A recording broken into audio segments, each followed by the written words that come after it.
السلام عليكم ورحمة الله وبركاته. ازيكم عاملين ايه؟ وحشتوني جدا جدا.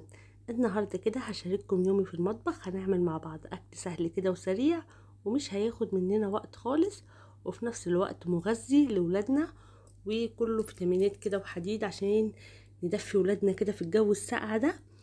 وكمان طبعا لازم نقوي جهاز المناعة بتاعت اولادنا في الفترة دي. نأكلهم أكل صحي دايما. نأكلهم خضروات فواكه الحاجات دي، لأن طبعا الجو اليومين دول صعب جدا، والفيروس اللي ماشي في الجو ده. ربنا يحفظ ولادنا يا رب ويحفظ ولادكم جميعا يا رب. النهاردة بعمل ايه؟ النهاردة كده هعمل صنف من الطبيخ يعني. اول حاجة كده خالص هجيب بقى علبة السمنة بتاعتي ان انا عاملاها. اهو بوريكم السمنة دي انا بعملها من وش اللبن. تمام. زي ما بحوش وش اللبن كده في علبة، وبعد كده بربه واسيحه. انا بوريكم يعني العلبة التانية. وكمان بعمله زي ما انتم شايفين كده.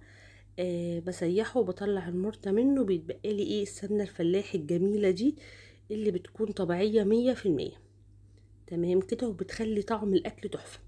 وعايزين تتأكدوا من طعمها طبعا بيقلوا بيها بيض، وانتوا تعرفوا ان هي فلاحي، يعني فلاحي مش مضروبة ولا اي حاجة، لان احنا طبعا بنعملها من وش اللبن. حطيت بقى معلقة من السمنة الجميلة دي عليها حبة زيت. وانا خدت بشرة بصلة عشان ايه؟ هنعمل لحمة كده هنشوحها بالبصل ده عشان نعمل بيه صنف الخضار بتاعنا اللي هنطبخه النهاردة. هنا بقى مستنية السمنة تسخن، وهنزل ايه بعد كده بالبصل زي ما انتم شايفين، وهشوح البصل دوت مع السمنة.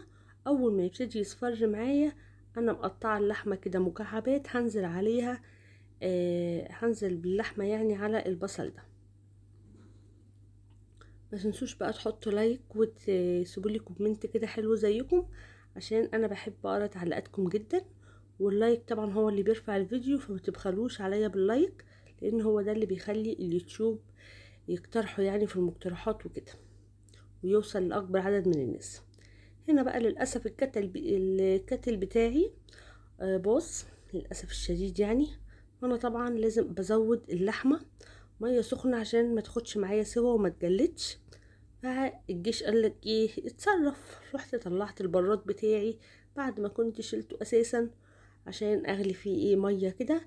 اول ما اشوح اللحمه بالبصل وتنزل ميتها وتشربها تاني، اروح نازله عليها بالميه المغليه.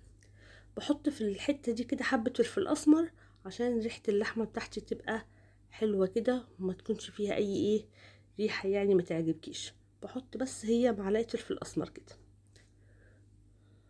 معلقة صغنطوطة طبعا مش معلقة اكل. تمام. وهنشوح كده مع بعض اللحمة. انا ما بحبش اسلق اللحمة للخضار، بحب البهاريس كده بتاعت اللحمة تبقى نازلة في الخضار ذات نفسه. مادام هعمل خضار ما بسلقش اللحمة بقى، اخليها بحط الصلصة كده على اللحمة ذات نفسها.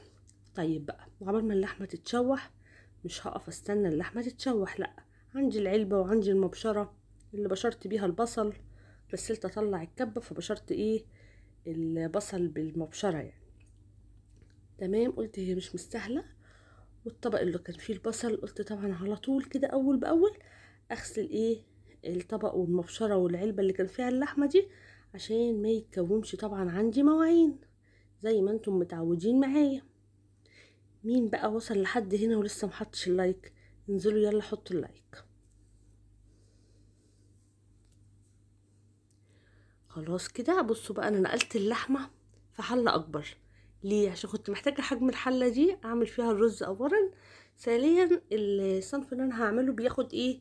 مكان كده كبير في الحلة، فقلت لا خليه في حلة اكبر عشان بيني وبينكم يعني كنت لسه مصبنة البوتاجاز ومكنتش عايزاه يتقلب عليه صلصة او الصلصة كده تفور وتبهدل لي البوتاجاز والكلام ده. قلت لا خليني عاقلة كده واروح اطلع حلة اكبر شوية وايه ونعمل فيها. مرضتش اطلع الحلة الجرانيت الاكبر، قلت ايه؟ لا الاكبر دي كبيرة شوية عليه على الخضار. طلعت ايه؟ حلة وسط كده من طقم الحلل الالمونيا اللي اتجاب واتركن ده. انا ما بحبش استخدم الالمونيا على فكرة، وما بنصح اي عروسة ما تجيبهوش في جهازها. جيبوا جرانيت. عندكم الجرانيت اللي انا جايباه ده التركي، ده مش من الغالي، لا جيبوا الجرانيت الحلو اللي طالع اللي هو كوري دوت، انضف نوع طبعا. وجيبوا ستانلس اسمه زينوكس، انضف نوع ستانلس، بيكون تقيل جدا وبيكون ما بيحرقش الاكل ولا اي حاجه بجد يعني. جيبوا طقمين غاليين بس، وما تجيبوش تقومة الحرق الكتير قوي دي اللي ملهاش اي لازمه. والألمونيا دي مش صحيه خالص وملهاش اي لازمه. انتوا جيبوا طقم جرانيت حلو كده يكون كامل، كوري يعني. لو عايزين تجيبوا نوع نضيف هاتوا كوري، ولو عايزين تجيبوا واحد استبن كمان جيبوا واحد تركي كده من الرخيص يعني. وجيبوا طقم الاستانلس، مش هتحتاجوا حلل تاني. بلاش بقى الحلل الاوفر اللي ملهاش لازمه دي. هنا بقى حمرت الشعريه ونزلت عليها بمعيار الميه، وبعد كده هنزل بالرز. جيبوا الحاجات الغاليه القيمه اللي تنفعكم، مش بالكم. الحاجه مش بالكم، لا، لما تجيبي حاجه تكون اولا نوعها نضيف، ثانيا مش يبقى زي ما بنشوفه دلوقتي العرايس تجيب ألمونيا وسيراميك. السيراميك ده اساسا مشروع فاشل يعني. حلل السيراميك دي مشروع فاشل، ما بحبهاش اساسا. التيفال مشروع فاشل برضو، بيقشر بسرعة جدا، وطبعا الجرانيت طلع غطى عليه، فالجرانيت احلى. لما اجيب طقم حلل جرانيت كده نوعه حلو، واجيب معاه طقم ستانلس اسلق فيه، برضو بينفع في الخضار بدل نوعه حلو، بينفع تعملي فيه رز بدل نوعه حلو. يبقى انا ليه بقى اجيب ألمونيا او اجيب سيراميك او تيفال؟ لا، اجيب الحاجة ان انا فعلا استعملها وتكون مريحاني في الغسيل ومريحاني في الاستعمال. فاهمين قصدي ايه؟ هنا بقى المية بتاعتي كانت غلت، آه رحت نزلت عليها بالرز.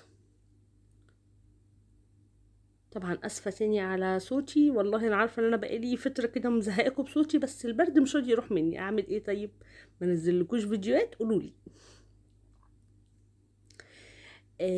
هنا بقى الرز والشعريه كده بقلبهم مع بعض وهسيبهم يتغطوا، واول ما يتشربوا هوطي عليهم. طيب هنا بقى اللحمه بتاعتي خلاص كانت بقت زبده كده واستوت. انا بحب اسوي اللحمه جامد عشان ولادي يعرفوا ياكلوها. هنزل بقى بمعلقه صلصه من اللي هي في البرطمان عشان يبقى لون الخضار بتاعي حلو. يعني معلقه الصلصه دي بس، مش اكتر، غير اللي هي تدي لون الخضار حلو. لكن انا بحب الصلصه اللي انتوا معايا عارفين طبعا انا بفرزها على طول. بجيب كميه كده وافرزها، وبرضه هبقى افرزها معاكم تاني ان شاء الله، هي قربت تخلص.